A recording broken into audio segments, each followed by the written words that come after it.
Recuerda que puedes escuchar este audio horas antes de su estreno y sin publicidad suscribiéndote en cesarvidal.tv.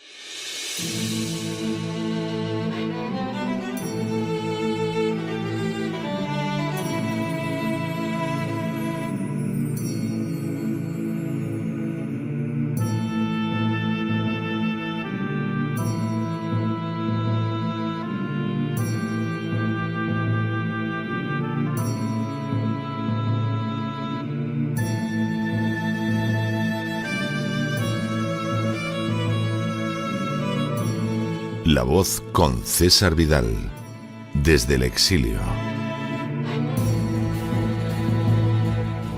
Muy buenos días, muy buenas tardes, muy buenas noches y muy bienvenidos a esta nueva singladura de La Voz.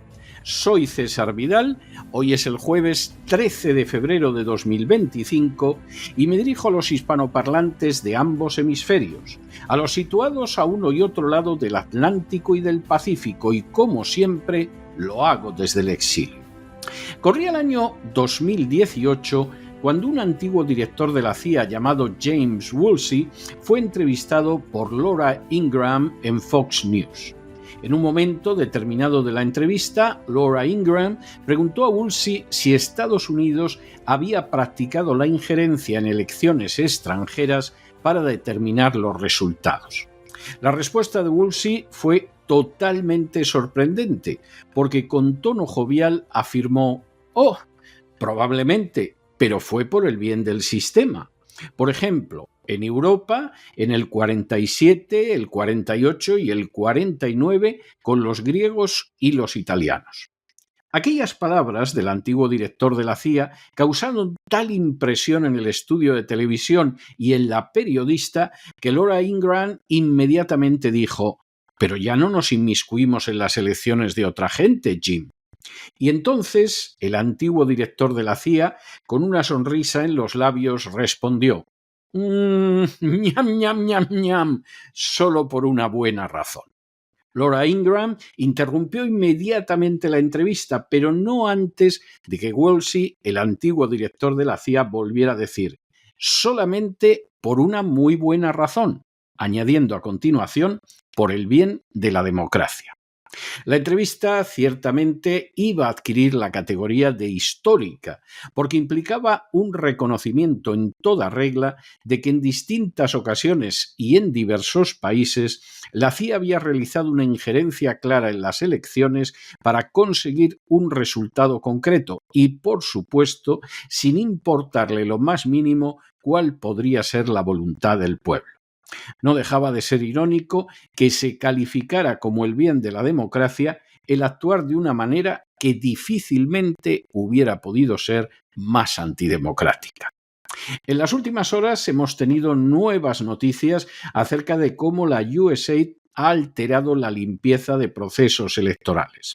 Sin ánimo de ser exhaustivos, los hechos son los siguientes. Primero, durante los últimos días han salido a la luz multitud de informaciones relacionadas con los destinos del presupuesto más que milmillonario de la USAID.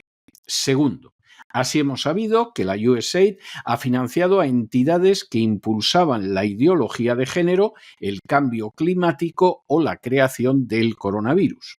Tercero, también hemos descubierto cómo la USAID llegó a acuerdos con el Vaticano y entidades dependientes de la Iglesia Católica para avanzar el cambio climático, la agenda LGTB o la difusión de las vacunas en un marco de control de la salud mundial. Cuarto, igualmente ha salido a la luz que la USAID ha mantenido a miles de periodistas y centenares de medios de comunicación en todo el mundo, incluyendo al 90% de los medios en Ucrania. Quinto, finalmente se ha descubierto también que el dinero de la USAID fue utilizado para influir en procesos electorales. Sexto, uno de los casos donde ese dinero de la USAID se canalizó hacia conseguir un resultado electoral concreto fue el de las últimas elecciones presidenciales en Brasil. Séptimo, el dinero de la USAID fluyó hacia grupos de izquierdas abiertamente contrarios al presidente Bolsonaro bajo el concepto de promoción, por ejemplo, de pueblos indígenas en el Amazonas. Octavo, la financiación de la USAID tenía una lógica aplastante porque Bolsonaro, partiendo de una visión netamente patriótica, se oponía a que poderes multinacionales, impulsores de la agenda globalista, se apoderaran del Amazonas, un objetivo que incluso habían expresado ya en público personajes de la talla del presidente francés Emmanuel Macron.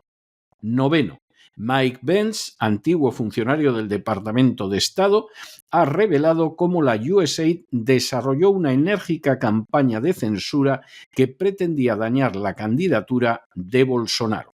Décimo, según Mike Pence, de no haber sido por la financiación de USAID en favor de la red de censura operativa en Internet, todavía existiría un Internet libre en Brasil y Jair Bolsonaro sería el presidente justo del país. Undécimo. Así, la USAID financió, entre otras entidades en Brasil, a la organización católica Cáritas, al Centro Internacional de Periodistas, a Sleeping Giants Brasil y Alma Preta, y de manera bien reveladora a la agencia de fact-checking Lupa. Duodécimo. Mediante esa financiación, la USAID impulsó un mensaje favorable a Lula a la vez que bloqueaba la propaganda online en favor de Bolsonaro. Décimo tercero. En otras palabras, siguiendo un modelo muy parecido al que se había empleado 2 años antes en Estados Unidos a favor de Biden, las redes prácticamente expulsaron a Bolsonaro de la posibilidad de expresarse a la vez que respaldaban calurosamente el mensaje de Lula da Silva. Décimo cuarto. También, al igual que en el caso de Biden, la victoria de Lula se vio ensombrecida por indicios que apuntaban a un fraude electoral en ciertas áreas del país. Décimo quinto. También, al igual que en el caso de Biden, la posibilidad de revelar esos indicios fue severamente censurada en los medios de comunicación hasta el punto de que para informar al respecto había que emitir desde fuera del territorio de Brasil. Décimo sexto.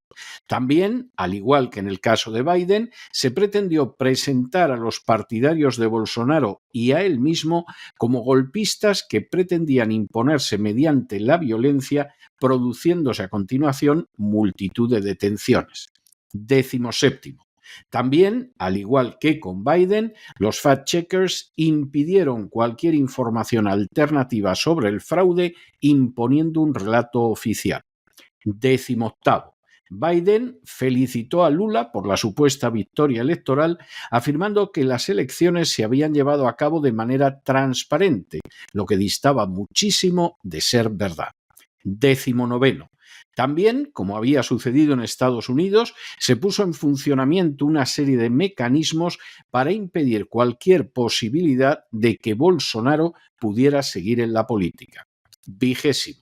Como era de esperar, Lula comenzó a desarrollar de manera inmediata una política del agrado de la agenda globalista. Vigésimo primero.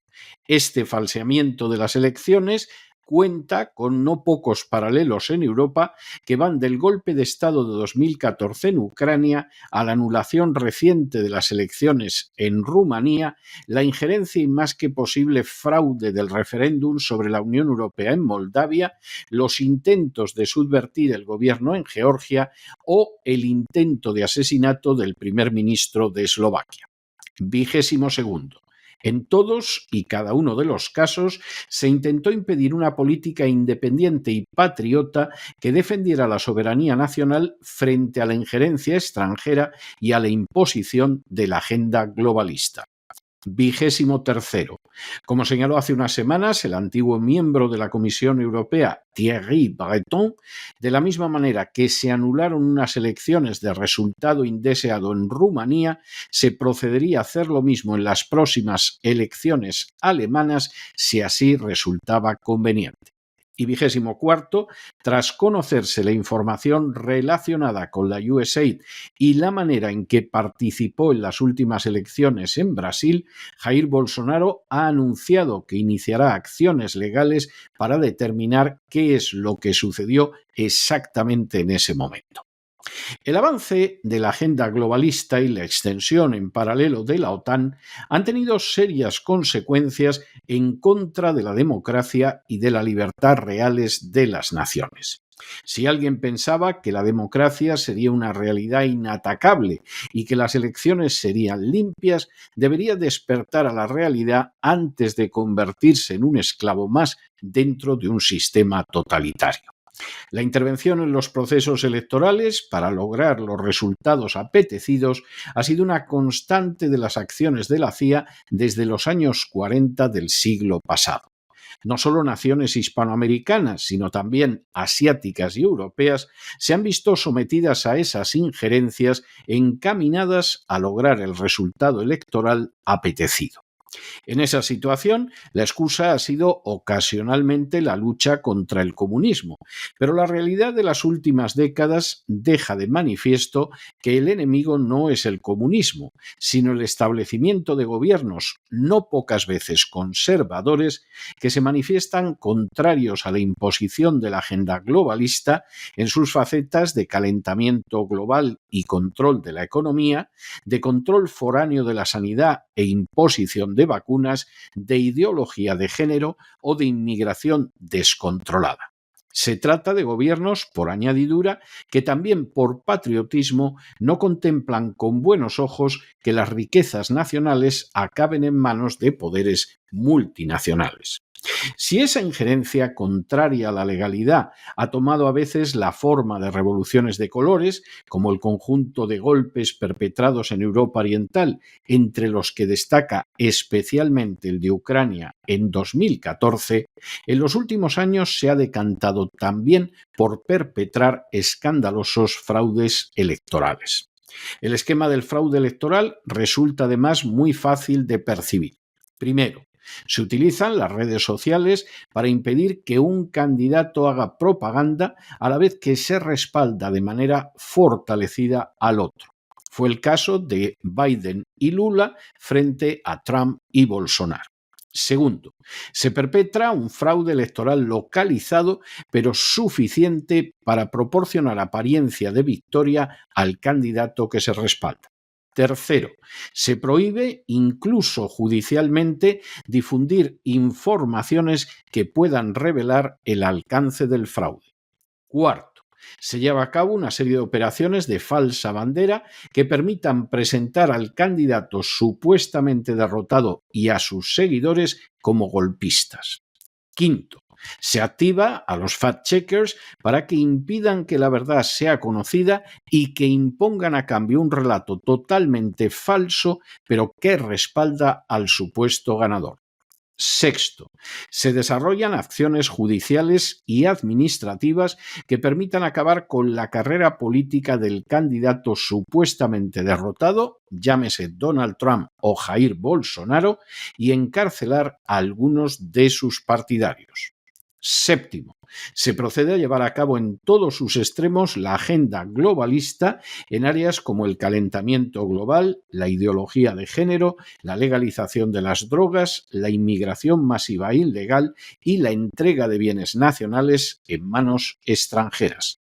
Y octavo, queda de manifiesto que no se trata de un enfrentamiento entre izquierdas y derechas, sino entre patriotas y globalistas, pudiendo estar estos globalistas situados también en la derecha e incluso pertenecer a organizaciones como el Opus Dei.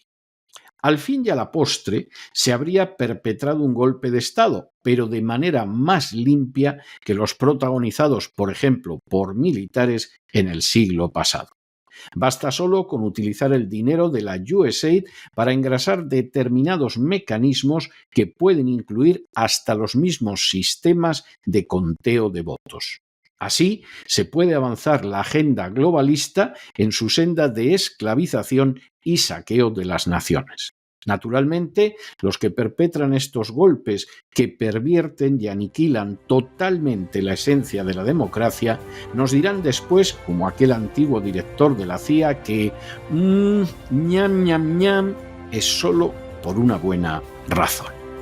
Pero no se dejen llevar por el desánimo o la frustración, y es que a pesar de que los poderosos muchas veces parecen gigantes, es solo porque se les contempla de rodillas, y ya va siendo hora de ponerse en pie.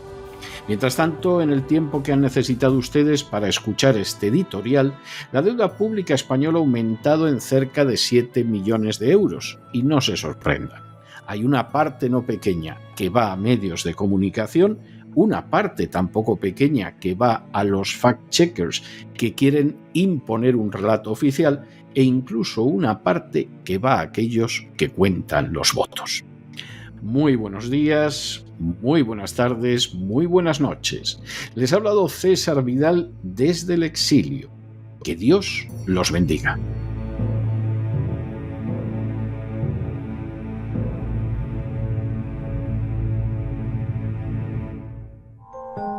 Sección patrocinada mediante crowdfunding con el siguiente mensaje: Nuestro Señor Jesucristo, el único Dios verdadero, es misericordioso y nuestro Salvador.